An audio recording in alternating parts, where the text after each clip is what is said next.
استاد گفته است در روسیه در مغازه کار میکنیم. هر خریداری که میدروید ما را به سال نو تبریک میکنند. ما در این حالت باید چی جواب بگردانیم؟ یعنی میدرویند مردم همون مردم روس میدرویند مقصد تاجیکای ما را سنویم گادو میگن ما چی بگیم در همین حالت؟ من در او سوال جواب پیشینم برای شما درباره معامله با اهل کتاب گفته گذاشتم برادران. از درد میان و دست و پای، خنک زدگی، پروستاتیت، سستی کمر، بیماری عصب‌ها، ریختن موی سر و مانند این رنج میکشید. با رقم‌های +7 92 58 71 0044 زنگ زده برای دسترس کنید داروهای گیاهی سونامد فرمایش گذارید. برده رسانیدن داروها کاملا رایگان است. اینچنین این داروها را از دلخواه داروخانه شهرهای روسیه با تخفیف از 10 تا 15% خریداری کردن می توانید. سونامد، طبابت با گیاهای شفابخش. السلام علیکم دوستان عزیز. آیا شما برای گذشتن از سرحد دشواری میکشید؟ مهلت حجت‌هایتان به آخر رسیده است. پس من برای شما خدمت رسانی شرکت نور محمد را پیشنهاد میکنم. با ماشین‌های نو و زمانوی، با باوری و اعتماد کامل توسط رانندگان مرد و زن شما را از منزل استقامتیتان تا خط سرحد برده برای عبور مرز مساعدت می نمایند. یادآور می شویم که اگر شما از نام شبکه حاجی میرزا مراجعت نمایید برایتان تخفیف ارائه کرده می شود. رقم ها برای تماس جمع 7 926 319 59 61. من سوال خودش خانم استاد گفته است در روسیه در مغازه کار میکنیم. هر خریداری که میدروید ما را به سال نو تبریک میکنند. ما در این حالت باید چی جواب بگردانیم؟ یعنی میدرویند مردم همون مردم روس میدرویند مقصد تاجیکای ما را سنویم گادو میگن ما چی بگیم در همین حالت؟ من در او سوال جواب پیشینم برای شما درباره معامله با اهل کتاب گفته گذاشتم برادران. در همون جمع در این مسئله اشاره کرده بودم. این حاضر در دست من برادرای عزیز و گرامی این همین کتاب اگر دیده باشین این همین کتاب نامش مجموعة الرسائل فی بیان المسائل باللغت الفارسی. به لغت فارسی صاحب کتاب کیه؟ مولانا الاستاذ محمد حایتی، خدا رحمت کنه. داملا محمدی حایتی قمسنگیر که ما بسیار این حضرت چندین بارها رفته زیارت کردگی بودیم، دعاش گرفتگی بودیم، حتی کلاب هم آمده بود، در اونجا هم مقصد همراهش نشسته بودیم. خلاص ولی در همین کتابخانه من یک 4-5 کتاب یعنی حضرت هست. ما از کتاباش استفاده میبریم. بسیار عالمی کلام بودن، خدا رحمتشون کنه. بین در همینجا صفحه 89 میگد که باب دارد بیان جوایز مخالطه و معاشره در امور دنیوی با کفار. ببین همون یعنی معامله های دنیوی با مردمی غیر دین.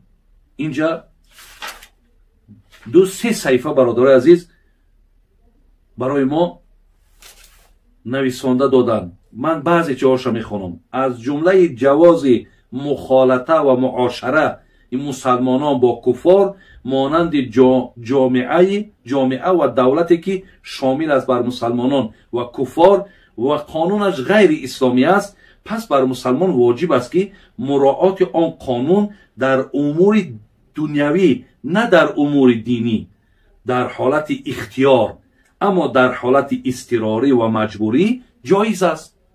برادرها چی میگه؟ میگه که وقتی که شما در همان مملکت‌های مثل روسیه که قانونش قانون اسلام نیست. یعنی با اونها در هر یک کارهای دنیویشان، خیلی که رفته کارهای دنیوی دارین، مغازین کشادین، در اونجا دکانها کشادین، خلاص به هر کارهای مثال دنیوی وقتی مشغولین، با اونها معامله کردن، خرید و فروش کردن مقصد جایزه میگه. و وقتی که مثال در همون ملکا که در آمدین، شما از قانون اونها میگه اطاعت کنین.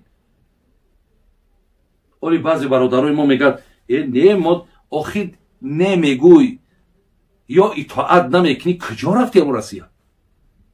برای چی گرجدانسوا گرفتی؟ اینقدر زحمت کشیدی، اینقدر خراجات کردی، او گرجدانسوا خودش چیه معناش؟ وقتی آدم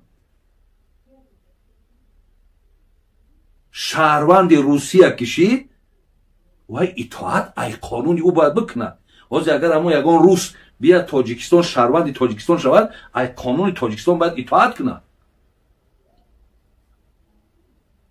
مسئله شهروندی همه کو پاسپورت در کیسه شای نه یارا اطاعت کنده در کار نیست. این همش گپ های برادر عزیز، جان جان گفته اطاعت میکنی، برای همین رفته. آیه حضرت هم حاضر همین را در نظر دارد که در امور دینیش نه، مقصد ما مسلمانیم، اونها خواه مقصد دین نصرانی خودشون است، ما از دین اونها، از بگیم عبادت اونها با اونها یگان رابطه و یگان رفت آمد نداریم، لیکن در امور دینیمون ما با اونها معامله کردن، معاشرت کردن، نشستن، خبر گرفتن، سلام علیک کردن. ببینین حتی دیدیم در حدیث که وقتی میگه السلام علیکم بگو وا علیکم، یعنی ما گفتیم که با همو لفظای خشون همو زدرستی گفت زدرستی بگو هیچی باکی نداره، ای اولش بپرس، ای زندگیش بپرس، همسایه باشی، حق همسایگی داره در گردنت، دستت میرسه یگان سومک یاردمش که در آدمی غیر مسلمان، یعنی همی کتابی ده فقط زکات درست نمیشوه. اگر شما برای نموده 1000 سوم روسی در دست بین همچو صدقتون قبول میشوه. حتی از اونها ببین قرآن اجازت میده زن بگیر و فرزند به دنیا بیار. وقتی زن گرفتن، فرزند آوردن که در حیات ما، در زندگی ما یک امر مهمه، وقتی اونهاش اجازت شید همین از سلامش درسته. دوامی گپی حضرت گوش کنیم. میگد که و این همه بدون اختیار مسلمان ها هست. پس مسلمان ناچارن که در معاملات و رسوم و عادات دنیوی با مردم غیر دین موافقه و اختلاط کنند و در عیدها و جشنواره های همدیگر را تهنیه و تبریک کنند. و این تهنیه و تبریک از جانب مسلمان ها برای مردم غیر مسلمان در عیدها و دیگر رسوم آنها برای موافقه و مراسای ظاهری به آنها هست، نه از روی دوستی باطنی. ببینین برادرای از چقدر آدمای با حکمتن. همین حضرت داملا را ببینین چقدر مقصد جهانبینی دارن. حضرت میگد که یعنی در هر یک عیدهایی که شما دارین، دیده که در عید قربان، عید رمضان شما را تبریک میکنن. وقتی تبریکتون کردن شما رحمتشون بگین. در همون روزهای عیدتون یگان هدیهشون بدین. وقتی اونها عید کردن شما تبریکشون کنین، میگد بین زیرا شما میگن ناچارین، شما در ملک هوا زندگی دارین، شما دیگر ضرور این که با اونها میگد در همین مسئله ها چیکار کنین؟ معامله کنین. میگد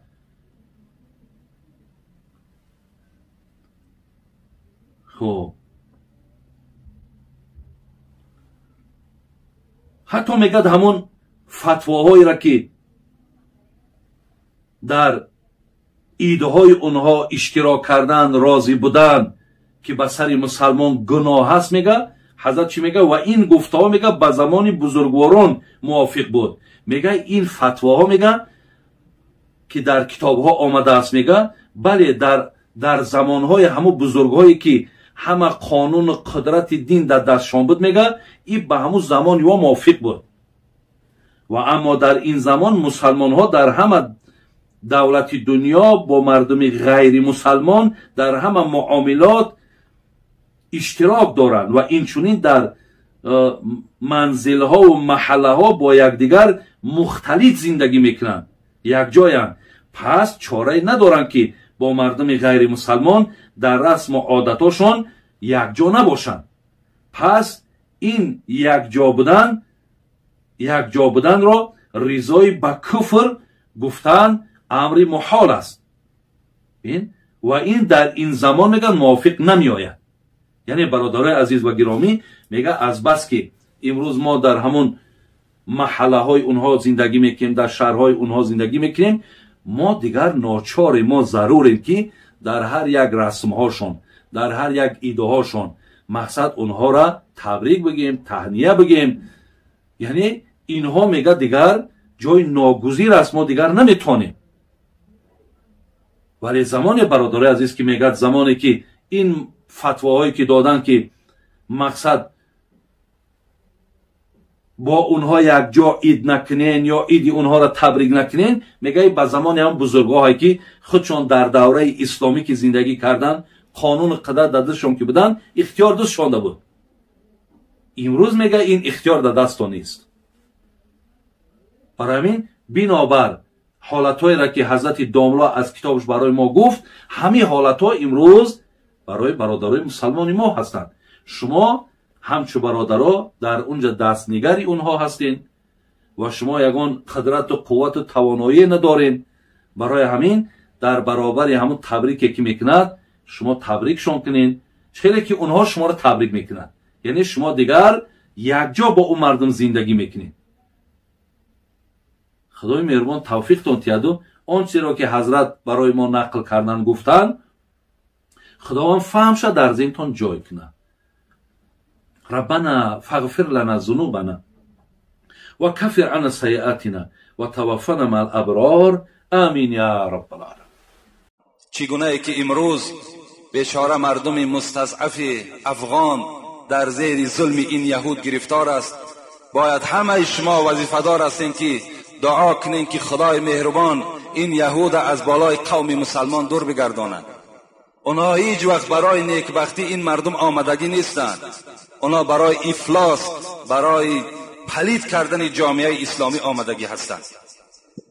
میگوید یک لشکر بیرون همان افغانستان قرار دارد، میخواهد که ملک تو را، سلطنت تو را همش برهم دهد. این دوست محمد خان غمگین شدند و یک فرزند داشتند.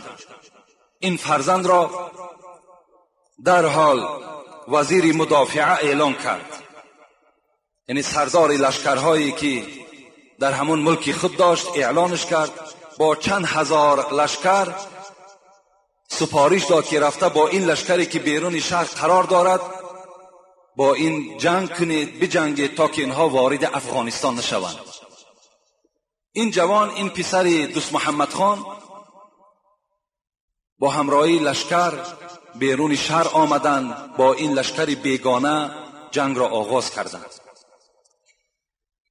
از بین هفته گذشت، یک نفر آمد و خبر داد امیر دوست محمد خان، لشکری که با سرداری فرزند تو بود در برابر این لشکر شکست خورد و تلفات زیاد شد و فرزند تو از جنگ فرار کرد، پشت گردانید. دوست محمد خان بسیار میگوید غمگین شد. در حال نزد خانمی خود آمد، نزد زنی خود آمد، گفت خانم گفت فرزند ما گفت در این جنگ شکست خورد و از جنگ فرار کرد، گریخت. چی شرمندگی! این خانم چی گفتند؟ گفتند دوست محمد خان این دروغ است، فرزند من از جنگ فرار نکرده است. این پادشاه گفت من برای تو از منبع‌های اعتمادی خبر داده ایستادم، تو در خانه نشسته میگویی دروغ. مرا از بین جنگ آمدن نفر خبر داد که فرزند تو از جنگ راه گریز را انتخاب کرد، لشکر تو شکست خورد، تو باشی میگویی فرزند من نگریخته است. گفت من بر تو گواهی میدهم که فرزند تو از جنگ نگریخته است و پشتم نگردانیده است. پادشاه به دل خود میگوید، گفت که خیلی زن از در خانه است، برای تسلای دل خود اینا میگوید که غمگین نشود. از بین میگه 2 روز گذشت، شاید 3 روز گذشت، باز خبر آمد دوست محمد خان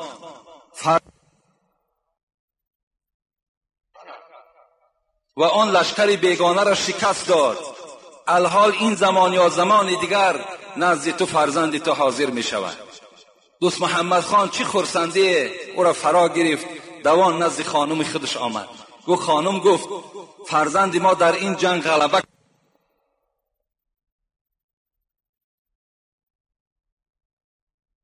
و آن لشکر بیگانه را شکست داد. الحال این زمان یا زمان دیگر نزد تو فرزند تو حاضر می شود. دوست محمد خان چی خرسندی او را فرا گرفت، دوان نزد خانم خودش آمد.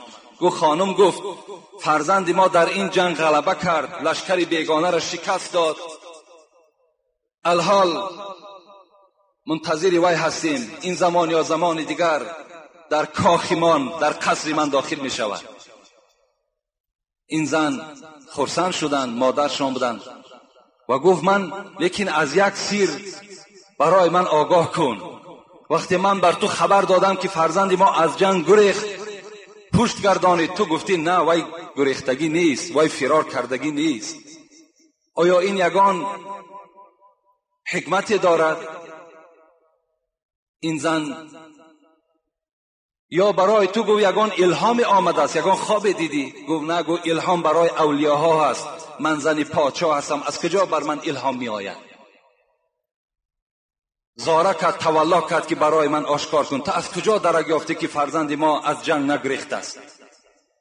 میگوید این خانم اول خودداری کرد، نگفت و بعدا گفت مادام اینقدر تولا و زاره داری، من برای تو خبر میدهم. وقتی این فرزند در شکم من پیدا شد، من نزد خداوند عهد و پیمان کردم که پروردگارا 9 ماه من از خوراک حرام پشت بگردانم. من لقمه حرام نمیخورم، حتی لقمه مشکوکم نمیخورم. لقمه که ندانم که حلال است یا حرام، از وی هم اعتراض کردم، از وی هم پشت گردانیدم. زیرا میدانم که طلب الحلال فریضه علی کل مسلم، پیغمبر گفتند طلب کردن حلال بر همه مسلمان ها فرض است. کل جسد نبت من الحرام فالنار اولا به، هر جسدی که از حرام آب و تاب میابد وی ارزنده دوزخ است. این زن میگوید من 9 ماه لقمه حرام نخوردم که تا که لقمه من بر خون مبدل می شود و این خون در جسد فرزند می درآید و تأثیر خود در این فرزند می رساند. البته اگر مادری که لقمه حرام خورد، وی لقمه به خون مبدل می شود، در جسد فرزند داخل می شود و لقمه حرام در جسد آدم مسلمان وقتی که داخل شد، وی چیکار میکنه؟ 9 ماه اعتراض کردم، 9 ماه از لقمه حرام دور بودم و این فرزند به دنیا آمد. و این شوهر گفت میدانی که پشت گردانیدن در جنگ این بی نهایت امر قبیح هست، این بدبختی هست. اگر تو میگفتی که فرزند تو در این جنگ شهید شده است، من باور میکردم، لیکن پشت گردانیدن در من باور نکردم، زیرا این من به لقمه حلال به وای رسانیدم. این فرزند از لقمه حلال وقتی که به دنیا آمده است و به لقمه حلال وقتی پرورش کردم، این شجاعت و دلیری همه در وجود این فرزند تسلیم شدگی بود. محمد طیب میگوید که در پایان همین قصه، وقتی که زن پادشاه وقتی که پرهیزکار شده توانیست، متقی شده توانیست، پس زن آدم عادی چگونه پرهیز کردن نمیتواند؟ وقتی زن پادشاه که تمامی نوش و نعمت دنیا در نزد اونها مهیا هست، بازم این وقتی که وای پرهیزکار شد، وای لقمه حرام در وجود خود که راه نداد، پس زنهای ما و شما آیا نمیتوانند؟ میتوانند.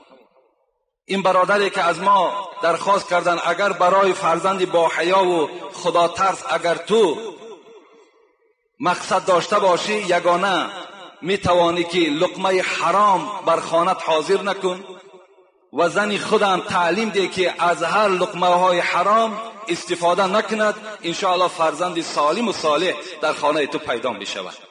من یک منظره را هیچگاه فراموش نمیکنم. در یک کست ویدیویی که برای خنده ماندن اونم، که یک منظره خنده آور بود و هم مصیبت آور بود، من همون هیچگاه فراموش نمیکنم. وقتی زنی را دیدم حامله‌دار بود، در همون کست حامله‌دار بود و همان شکمش آشکارا نمایان بود. یک معرکه هست، بچنان رقص دارد، حامله است، ممکن که همین روزهای نزدیک باید تولد کند، لیکن به نهایت همون معرکه رقص همون آباد گرفته است، رقص دارد. وقتی زنی که در حالت حامله با این عملهای درشت ناخوب وقتی دست میزند، فرزند او چگونه فرزند میشود؟ اگر وای دختر تولد کند، چی بچه تولد میستی خودش یک رقاصه است، این چی دیگر؟ وای دیگر یگان فایده نه در اسلام و نه در جامعه نمیاره.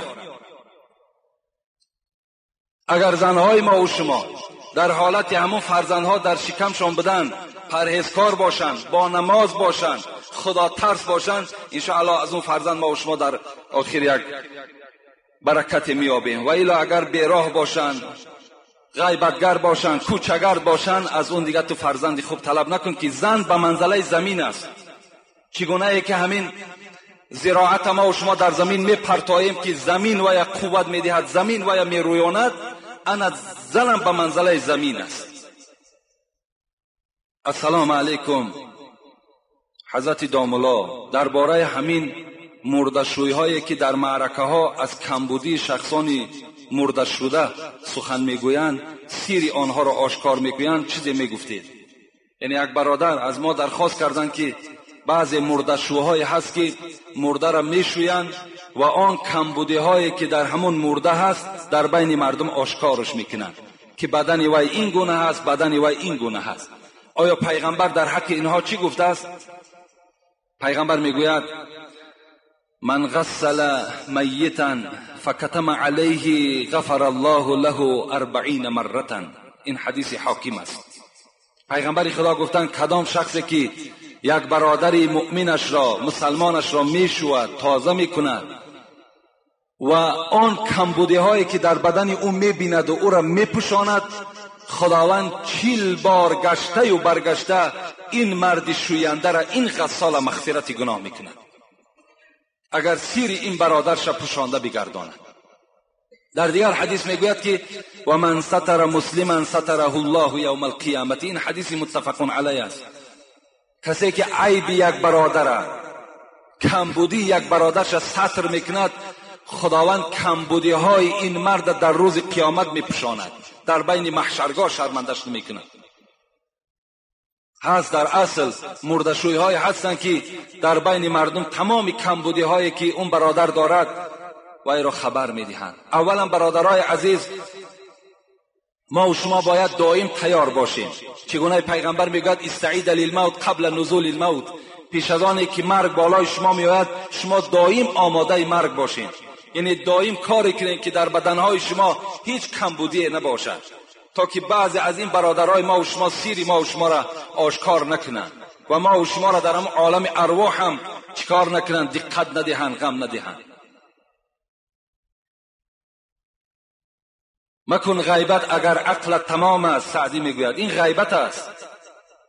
مکن غیبت اگر عقل تمام است که گفتار تو در غیبت حرام است. اگر عیبی تو گردد بر تو ظاهر، به عیبی کس کجا پرداز آخر. همون آدمی که سیر یک برادر آشکار میکند، چی از مرده‌شوش باشد، چی از معامله های زندگی ما باشد، چی در همسایه داری ما باشد، همون کسانی که وقتی سیر یک برادر آشکار میکنند خودشان به عیب هستند وقتی اونها را سعدی میگه خودت نظر کن، تو سر به سر تو عیب داری، نقص داری، کمبودی داری، پس عیب یک برادر تا کجا میکاوی؟ کجا یک برادر تا تو شرمنده میکنی؟ حتی در بالای گناه برادر دیدی وی هم بنده است، وی بی کمبودی و بی گناه نمیشود، وی آشکار در بین مردم نگو. حاتم اعصم خدا رحمت و مغفرت کنه، چی یک اولیای بزرگ بودند که پیش وی میگد مردم بسیار مراجعت می آمدند، هر گونه مشکلات هاشون نزد حضرت می آمدند، بیان میکردند، حضرت به آنها توصیه های نیک میداد. روز میگه یک پیرزن آمدند، یک کمپیر آمدند نزد حاتم اعصم، برای چی کمبودی زندگی داشته است. حضرت وقتی میگوید که نزد حاتم اعصم در آمدند، اعصم گفته عرب ها کر میگویند، این لقب حاتم اعصم امین کری از کجا پیدا شد؟ میگوید وقتی که امین کمپیر که نزد حضرت حاتم در آمدند، وقتی خواستن که میشینن که همین کمپیر بیچاره را بادش میگه بلند برآمد. حاتم میگوید اینا شنید و در حال گویا که نشنیده باشد. این پیرزن بی نهایت خجالت شد، دیگر قدرت نمیکرد که آن مشکلاتی که دارد نزد حاتم بیانش کنه. بی نهایت یک مقدار نشستن، حاتم هم خب بود، کمپیرم خب بود. بعد این کمپیر گشته گفتن ای حاتم، گفتن من یک مشکلات دارم نزد شما آمدم. حاتم بینین، آدم مسلمان بینین، برای آنه که همین کمپیر خجالت نشود، سیری وی پوشیده بماند، به سوی همین کمپیر گفت، مادر گفت بلند گپ زن که من کر هستم. بلند گپ زن، این گفت من کر هستم. میگوید این پیرزن باز بلند گفتند، باز حاتم گشته گفتند، مادر گفتند بخشش زیاد، من بی نهایت کر هستم، بلندتر گپ زنید. این کمپیر میگه در دل خود شاد شد که این عمل مرا این حاتم نشنید و خجالتش از بدنش گم شد. میگه همین حاتم بعد این کمپیر رو از خانه جواب دادن، این کمپیر 15 سال دیگر حیات دید. 15 سال حضرت حاتم در بیرون کوچه حتی که کر میگشت و تمام مردم و یک کر میگفتند. وقتی این کمپیر از دنیا گذشت، باز حضرت حاتم میگه اصل اوله خود باز همون به مردم معامله کردند و همان گوش شنوای خود باز در بین مردم آشکار کردند. این از حق برادری. شر نیست که هیچ آدم به کمبودی نیست، یگانه به نقص و به کمبودی همون ذات پاک است. همه شما گناهکار هستید. باور کنین اولادهاتون اگر ورق زنند چی کمبودی ها در اولادهای شما هست. شر نیست دختری فلانی این تکرد، زنی فلانی این تکرد، بچه فلانی این تکرد، اینا عیب هستن، شرمنده میشین. این زبان خدا برای این نداده است که عیب یک برادر را آشکار کنی، عیب یک برادر را تو بجویی. این زبان برای این نآمده است. بی نهایت شرمندگی هست. السلام علیکم داملای محترم. سوال من این است، بعضی از کسان در نماز با جامه و ریششان و انگشتانشان بازی میکنند، این چه حکم دارد؟ در اصل نماز این ستون دین است. نماز عبادت هست که مسلمان را از کافر جدا میکند. یگانه عبادت هست که بنده با خدای خود راز میگوید. باید که در حالت نماز ما و شما هیچ حرکت ها نداشته باشیم، به هیچ طرف نگاه نکنیم، نه به انگوشمان، نه به ریشمان، نه به جاممان باید که بازی نکنیم. دست های ما و شما زیر ناف بسته، چشم های ما و شما فقط به سجدگاه باید نظر کند، نه به هر جانب دیگر. این نماز است. پیغمبر میگوید ان تعبد الله کانک تراه فان لم تکن تراه فانه یراک. شما خدا را چنان عبادت کنید که گویا که خداوند نزد شماست و شما را نظارت دارد. این چنین خدا را عبادت کنید. تصور کن که خداوند نزد تو و تو را نگاه دارد، انا همین خیل عبادت کن. میگوید روز پیغمبری خدا نگاه کردن که یک تو در مردم با ریش‌های خود بازی میکردند. چی گفتند؟ گفتند لو خشع قلب هذا لخشع جوارحه. اگر دل همین بنده ترسننده به سوی خدا میشد، هر آینه این به بدن خود بازی نمیکرد. باید تمام اعضاهای ما از خدا بترسد در حالتی که ما در نماز راست میستیم. حاتم اصم باز میخواهم یک قصهش یادم آمد. همین حاتم اصم وقتی میپرسن که تو وقتی در نماز میخواهی که نماز خوانی چگونه نماز میخواندی؟ میگو وقتی نماز میشد من طهارت میکردم و در بالای جای نماز می آمدم، یک مدت می نشستم که تمام اعضای من آرام گیرد. وقتی اعضای من آرام می گرفت راست می شدم و تصور می کردم که قبله در پیش من است و خود را تصور می کردم که در بالای پول صراط ایستادگی هستم و چنان تصور می کردم که در طرف راست من جنت است و در طرف چپ من دوزخ است و چنان تصور می کردم که حضرت عزرائیل در پس پشت من ایستادگی است و گمان می کردم که همین نمازی که الحال من می خوانم آخران نماز من هست. شاید که من به نماز عصر نرسم، شاید من به نماز شام نرسم. این تصور نگاه در خیال من می گذشت. و دیگر چیزی که مرا می ترسانید این بود که آیا این نماز من نزد خدا قبول شد یا نشد. حاتم اصم می گفتن این گونه من نماز می خواندم. البته ما و شما باید پیروی حاتم اصم باشیم، باید پیروی دوستان خدا باشیم، باید پیروی ابوبکر باشیم. ابوبکر میگه در نماز میدیدی گویا که یک چویی که در زمین خلاندگی است که حرکت ندارد، مثل همون نماز میخواند. حضرت علی میگوید وقتی نماز خوانی می آمد گویا که همین یک جریان الکتریکی زده باشد، میلرزید. میگفت من نزد خالق میستم، نزد ذاتی میستم که اگر در یک میجه زدن دنیا را چپه میکند، نزد او ایستادگی هستم، نزد ذاتی هستم که وای ذات گفتگی هست که این عرضنا الامانه علی السماوات والارض والجبال فابین ان یحملناها ویشفقن منها وحملها الانسان انه کان ظلوما جهولا. من نزد آن ذاتی هستم که همین نماز خداوند کوهها را پیشنهاد کرد، آسمانها را پیشنهاد کرد، بحرها را پیشنهاد کرد که همین نماز قبول میکنین یا نه. کوها میگوید حضرت علی با این بزرگی ترسیدند، گفتند ما نماز قبول نمیکنیم. و حملها الانسان، نماز انسان قبول کرد. پیشنهاد آدم کردن نماز قبول میکنی؟ گفت بله قبول کردن. وقتی که کوها با این بزرگی که طاقت نماز نداشتند، پس وقتی من نماز خوانم چگونه حرکتی در نماز کنم؟ انا همچنان باید که ما و شما نماز داشته باشیم. خدا رحمت کنه صوفی الله را، همین عبادت های ما و شما را دیده میگوید که دل جدا زبان جدا باشد، او کجا طاعت خدا باشد. دل جدا زبان جدا باشد. در زبان تو نماز خوانده ایستاده ای، لیکن دل این نمازی تو را تصدیق ندارد، دل تو در دیگر جا هست. دل جدا زبان جدا باشد، این کجا طاعت خدا باشد.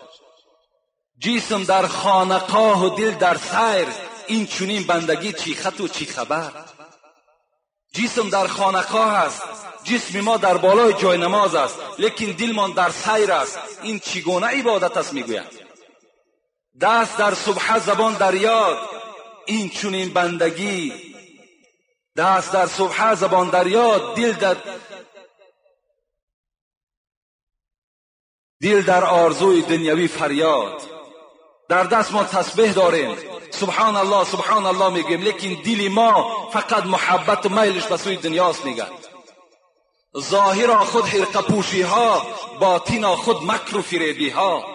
بیرون تو میگوید اگر نظر کنیم تمام لباس اسلامی در بر تو هست، لیکن در درون مکر و فریبی ها وجود دارد. در آخر حضرت غضبناک شدن، گفتند این چی طاعت چی بندگی باشد، مردنت به که زندگی باشد. اگر همچنان تو خدا را عبادت کنی، همچنان بی‌پروایانه عبادت کنی، از این گونه عبادت در مردن تواری بنده بهتر است. السلام علیکم اکای داملا. در قبرستان ها بالای قبرها عمارت ها شده ایستاده است. آیا این درست است یا نه؟ در اصل امروز باز چه یک بدعت، چه یک بدبختی بالای ما و شما آمده است که بالای قبرها را چی بناهای زیبایی می سازیم، حالان که رسول اکرم نهی فرمودند ان یقعد علی القبر و یقصص ان یبنى علیه. پیغمبر خدا میگوید که من نهی میکنم، شما را باز میدارم اینکه در بالای قبر ننشینید. یعنی وقتی شما قبرستان رفتین بالای قبر یک برادر ننشینید. و دوم اینکه در بالاهای قبر شما عمارت بنا نکنید. در حدیث دیگر میگوید پیغمبر نه عن ان یکتب علی القبر شیء، شما را من میکنم که در بالای قبر چیزی ننویسانید، مکتوب نکنید. اینها نهی از پیغمبر ما و شماست. قبرهای ما و شما باید عادی باشند. بالای قبرها به نهایت خوب می شود که شما یک درخت شینانید و یا آب دهید تا وقتی که وی سبز است و در حق مرده های شما، اگر بعضی بچه های داشته باشند که تبارک خان نباشند، یاسین خان نباشند، از همین خیل فرزند همون درخت بهتر است که در حق هم پدر مادر وی تسبیح میگوید. این عمارت ها را بالای قبرها نکنید. بعضی ها باور کن وقتی در قبرستان جای عبرت است و جای شهر نیست. باید انسان عبرت گیرد که امروز برادری من آمد، فردا من اینجا چکار میکنم، مکان میگیرم. بالای و اسراف است. اسراف در مسئله ها میگوید که اگر قبرکن ببینین اسلام مبادایی که اگر در وقتی گراندن مرده خواه کرته خدا، خواه ساعتی خدا، خواه بیلی خدا، یعنی چیزی از اشیای دنیایی که بابای آدم محتاج است، اگر فراموش کند، در اسلام کندن قبر دوباره اجازت نیست. لیکن برای آنه که یعنی اشیایی که مردم به او احتیاج دارد و در اونجا پوسیده و ایران نشود، دوباره کندن قبر اجازت است تا که وی در داخل همین قبر اسراف نشود و ایران نشود. بین در قبر حتی در لحد خیشت پخته را ماندن مکروه است. میگوید برای به خیشت پخته مردم زنده احتیاج دارند. یا تخته نگذارید، میگد فقط همان توده خاک لایه که هست با همونها شما دهان لحد محکم کنید تا که همون اشیای مالی که ما با او احتیاج داریم در داخل قبر اونها اسراف نشوند، نابود نشوند. به نهایت خوب می شود همون پولی که شما در بالای قبر صرف میکنید فقیرها و مسکینها را دین در حق پدر مادرتون دعا کنید. صوفی حضرت مولوی جنونی میگوید اگر گورت همه نقش و نگار است، اگر در بالای گور قصر کنی، گنبدها بریمانی، فانتنها کنی، اگر گورت همه نقش و نگار است، چی سود پور در لحد گر اژدها است؟ چی فایده دارد وقتی داخل قبر اژدها داشته باشد؟ بیرون قبر فسان نکنین، بزیب نکنین، داخل قبر زیبا کنین. کاری کنین که در دنیا شما عملهای بهتری نکنین، این نقش نگار داخله افضل تر است. حضرت میگوید مشو در مذهب ظاهر پرستان، با باطین کوش بشنو پند مستان. ظاهر پرست نشو، فقط باطن میگه پاکیزه کن، داخل زیبا کن.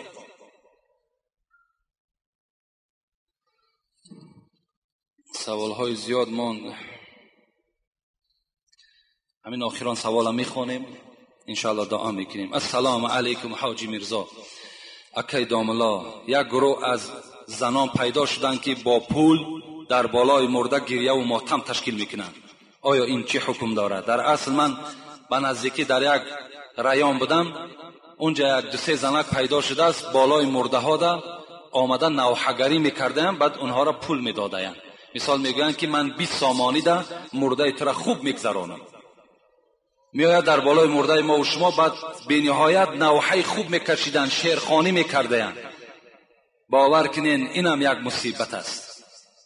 حالا که وقتی که همین پدر شما، مادر شما، برادر شما وقتی میبینین که در حالت نزع جان از پیغمبر توصیه کردن، برای ما و شما این بدبختا چی لازم است؟ سخن پیغمبر پیش است، میگوید لکنوا موتاکم لا اله الا الله.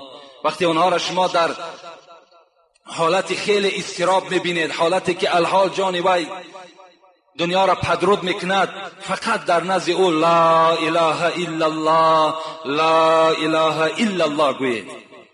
فقط این در نزد مرده هاتان خوانید. وقتی وی از دنیا گذشت، من چند حدیث بهر شما میخوانم. پیغمبر گفتند من کان آخر کلامه لا اله الا الله دخل الجنه. وقتی که اگر کدام شخصی که آخران کلمش لا اله الا الله باشد، وی وارد جنت می شود. خوش به حال هم برادرایی که در دنیا زبانشان به کلمه لا اله الا الله آموخته میکنند، در حالت جان کندن دیگر اوف نمیگویند، بلکه چی میگویند؟ الله الله الله، لا اله الا الله. این سخنها را در حالت سکرات موت آن بنده تکرار میکنه که در دنیا اگر زبانش با این کلمه آموخته باشد. حضرت مولوی میگوید به هر حرفی کند عادت زبانت، به وقتی مرگ آید در دهانت. هر چیزی که اگر تو در حالت زندگی اگر در زبانت آموخت کرده باشی، انا همون در حالت جانکنی بر دهانت می آید. خوش به حال همون زبان، خوش به حال همون دهانی که لا اله الا الله دارد، در حالت سکرات موت هم همین چی کار میکند؟ به زبان شما می آید. وقتی که میگوید سعد ابن عباده از دنیا گذشتند، رسول اکرم با همراهی سه اصحاب عبدالرحمن ابن عوف، سعد ابن ابی وقاص، عبدالله ابن مسعود نزد سعد ابن عباده آمدند. وقتی دیدن که حضرت سعد از دنیا گذشتند، پیغمبر خدا گریه کردند، همه صحابه ها گریه کردند. وقتی همه که در گریه شد، پیغمبر گفتند الا تسمعون، آیا شما نشنیدین؟ این العین تدمع والقلب یحزن. چشم ها گفت آب می پرتایند، دل ها گفت غمگین می شوند، ولکن یعذب بهذا او یرحم و اشار الی لسانه. پیغمبر خدا گفتن با آب چشم، با رحم دل خدا شما را عذاب نمی کند، لیکن عذاب بکند خدا شما را با این و اشار الی لسان. اشاره به سوی زبانشان کردن، گفتن اگر با این زبان شما چیزی بگویید، انا اینجا شما گناهکار می شوید. با گریه کردن شما گناهکار نمی شوید، با رحم خوردن، ضیق شدن، غمگین شدن شما ثواب میگیرید. لیکن وقتی نوحگر تشکیل میکنید، وقتی این گونه توده زنها را میارید و بالای مرده های شما را آباد میگیرد، به خدا قسم خودتان مثل حیوان میمرید و مرده های شما در عذاب هستند، زیرا شما تجاوزی در امر خدا، تجاوزی در امر پیغمبر کرده ایستادید. پیغمبر خدا چی میگوید؟ میگوید المیت یعذب فی قبر بما نیح علیه. مرده های شما در قبر عذاب میکشند با نوحه‌ای که شما در دنیا داشتید. همین نوحه و داد و فریاده که ای پدر رفتی، ما چی کار میکنیم؟ ما دیگر چگونه زندگی کنیم؟ حالی ما چی میشود؟ وقتی اینها را شما به زبان میگویید، همین مرده شما، همین پدر شما در عذاب گرفتار میشه. پدرای عزیز، برادرای مهربان، خوش به حالتان که نصیحت کنین که در بالای سر من گریه نکنید. یعنی گریه کنن فرزند شما جایز، لیکن داد و فریاد نگن.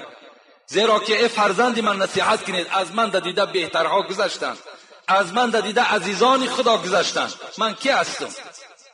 او خدا را امرش از کل نفس ذائقة الموت، همه شما مرنده هستید، از مرگ کسی گریز ندارد.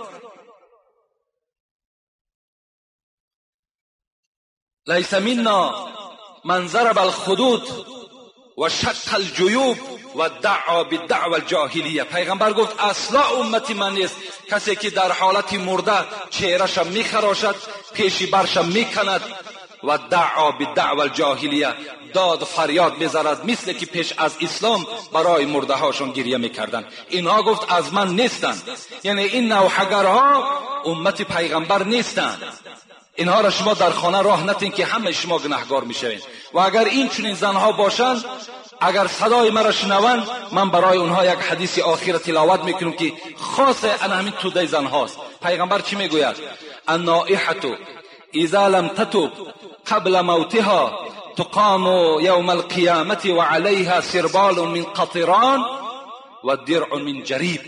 اگر نوحگرهایی که از دنیا گذرند و توبه نکنند، روز قیامت خداوند این نوحگرها را راست میکند، در بدن اینها یک لباس سربال من قطران، یعنی همون لباس هایی که مثل بگیم سینتتیک امروزه که تیز در میگیرد، انا همین خیل لباس ها را در دوزخ خدا برای این نوحگرها آماده کرده است. همین لباس در بدنشان میپوشانند و اینها را در دوزخ میپرتند که با مجرد پرتافتن لباس جسد در حال میسوزد. چه عذاب وزنی دارند اگر توبه نکرده از دنیا گذرند. برای همین جوانای عزیز، این مصیبت ها امروز بالای ما و شما آمده ایستاده است، پیش راه اینها را شما گیرین. این وظیفه هر کدام شما است. وقتی اگر زنی شما میگوید که یک چند نوحگر آمده است، اونها را شما در خانه راه ندهید. اگر کسی برای اونها طعام آماده کند، اونها هم در خوردن اونها گناهگار هستند. کسی سم میدهد، در هر سامانش 1000 سال در آتش دوزخ میسوزی. او یک سامان یک بیچاره را در حق پدر و مادر دعا کند. نوحه و شیطانی است، دروغ است. چرا نوحه میکند؟ برای پدر و مادر فرزند دلش میسوزد. او بیگانه برای چی میسوزد؟ وای پول کارکنی آمده است. و آخر دعوانا ان الحمد لله رب العالمین.